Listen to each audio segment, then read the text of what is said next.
The Nintendo Switch eShop is full of hidden gems, indie surprises, and wonderfully fun video games readily available for you to download and enjoy at a moment's notice. Also, it's no secret that Nintendo's eShop economy is proving very fruitful for them, amassing a huge chunk of their total game sales over the last year. However, there is something missing on Nintendo's online marketplace: a virtual console.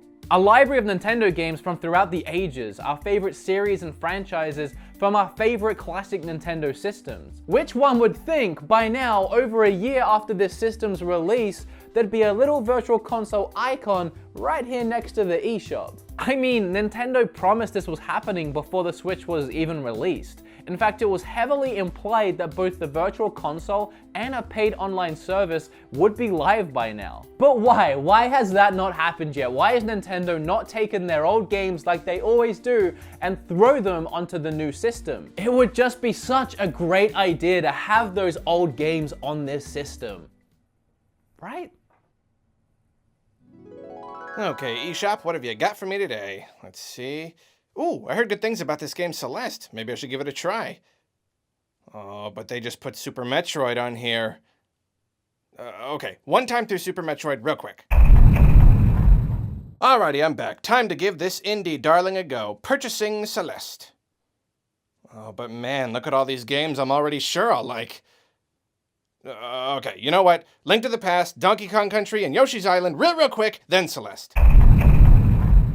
Okay, well that was a nice trip down memory lane, but now I'm finally ready to get my Celeste on. That is right, not a single thing in this entire world can stop me from playing this independent gem that Destructoid's Kevin Mercer called an essential gaming experience. Here we go, let's, okay, just to get it out of my system, every N64 game I ever loved. That's it, I am done, I've got no more classic games to play, and I am ready, and I am pumped to finally play this game. Nindies like this should be supported after all. We've got to further the art of video games. Always be looking forward, that's what I always say. I've got eShop money to spend and a free evening, so now to purchase Celeste. Oh, what's this update? We're happy to announce that the entire GameCube library is now available on the Virtual Console. So as the adorable Arlo just demonstrated, having these old games on the Switch up until this point probably wouldn't have been a great idea. Because nostalgia is a very powerful thing. It's hard to compete with nostalgia, especially when a lot of these new indie games are done as nostalgic throwbacks to old Nintendo games. These indie developers that pour their blood, sweat, and tears into their games don't want to have to be trying to compete with nostalgia, trying to compete with Nintendo selling their same old games over and over and over again. And that is exactly what would happen, and Nintendo realizes this. And while Nintendo hasn't said why they pushed back the Virtual Console this far, I think it's pretty clear and pretty obvious as to why. The eShop has done so well. The indies in the eShop have done so well, to the point where they have their own name, Nindies, and Nintendo is doing their own directs specifically for these indie games that are coming to the Switch, because it is such a viable market now, because so many people are invested. Heck, I love them myself. I think I've done 5 videos now of 10 Nintendo Switch eShop games worth buying, and most of those games are indie games. Games like Celeste, which is a perfect example, a game that I absolutely adore. Again, as Arlo demonstrated, there would definitely be people that wouldn't play that game, wouldn't buy that game and support it if they had all those other retro games thrown at their face, if they had to try and fight that nostalgia. Sometimes it's hard to take a risk on a new game. It's hard to say, yeah, I'll spend 20 bucks, 30 bucks on this game that I haven't played before and I'm not sure if I like it, when you see Link to the Past for $12.99, or when you see Luigi's Mansion for $19.99, or whatever, you know that's a safer bet, you know you're gonna enjoy that. It's hard to compete with that. I don't think Nintendo ever expected the indie scene to boom this much, but it is third-party support that they have craved for so long. Throughout the Wii and throughout the Wii U, they had the Virtual Console, and it was a way to boost up the library. It was a way to get people buying the system because there is a Virtual Console. You can download your old NES games, you can play them through a HDMI output on the Wii U. At a time when the systems were either full of shovelware or there was just no games to be found, the Virtual Console was a saving grace. And so moving into this new system, Nintendo was prepared. Guys, we have Virtual virtual console coming. But then what happened? We all got the system, we all got our Zelda, we played the launch titles, we played the games that came out in the first few months, but we wanted more.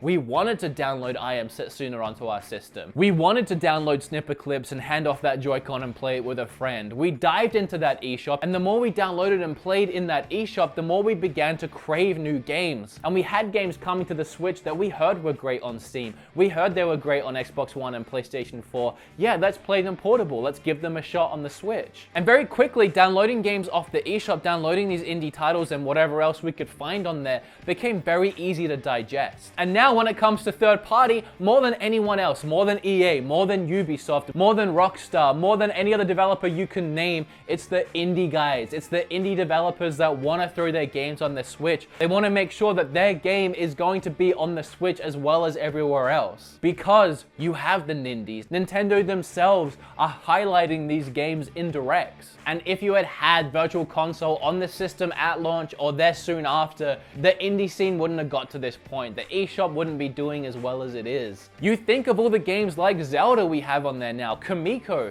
Kamiko is one of my favorite Switch gems. That game is $4.99. That game's really cheap. It's only a few hours long though, but it's a fantastic game. But if you stack that up to the actual Link to the Past, and let's say that's $4.99, which direction do you think people are gonna go? And I honestly believe this is why Nintendo hasn't put out a Virtual Console yet. You can't imagine what other kind of hiccup it would be. They have all these games. They've ported them over to newer systems a ton of times before. It's not a challenge to put these games on the system. It's easily done if they wanted to, so they haven't wanted to. And you know it's a cash cow, whether it was ready at launch, halfway through last year, or right now, or a year from now, whenever they do decide to put out the Virtual Console, and they will at some point put it out, you know it's gonna make a ton of money. So as stupid as Nintendo seems to be sometimes, no offense guys, with some of their decision making, this is something they've proven in the past they're not shy about doing and they know it works. So what reason could they possibly have to not do it by now? Because their online digital marketplace is already doing so well, it would just interfere with it. And I think at this point, now the first year is done, you have a large chunk of people that already have your system, they're already invested in the eShop, they're already invested in the indie scene on the Switch, you already have your Nindie Directs, you've already built that community up.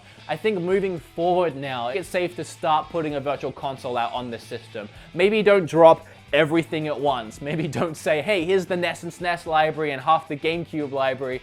Maybe a few games here and there, build it up, let people's wallets have time to adjust. And as cool as the Virtual Console is, and as much as I would love to play Ocarina for the 17 billionth time, I haven't missed it. And I don't think many of us have missed having it.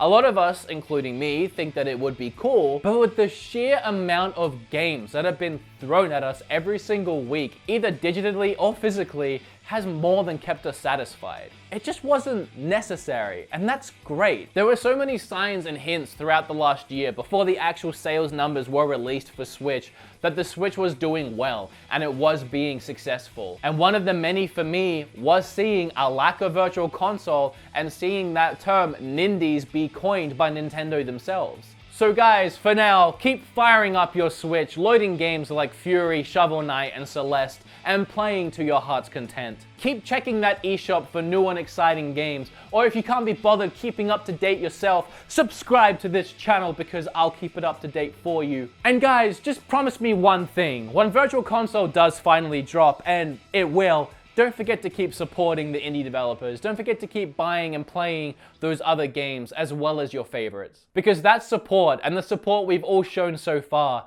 is a really big reason as to why this system is doing so fantastic. Remember to like this video, please be subscribed because it makes us best friends. Leave a comment down below with what you think of the whole Virtual Console scenario. Am I right? Am I wrong? Do you have your own reasons? Do you even want a Virtual Console? Let's have a conversation down below. I want to give a huge thank you to my friend and a fellow family-friendly Nintendo Switch YouTuber, Arlo, for helping me out with the start of this video. I absolutely adore his channel. I watch it all the time. It's just so happy and positive like mine. I really do love it, and I highly recommend checking him out below. If you have kids, they will adore it. Ha ha ha ha ha ha ha ha ha ha ha. And can you show me how to get to Switch Street? because Arlo's a Muppet.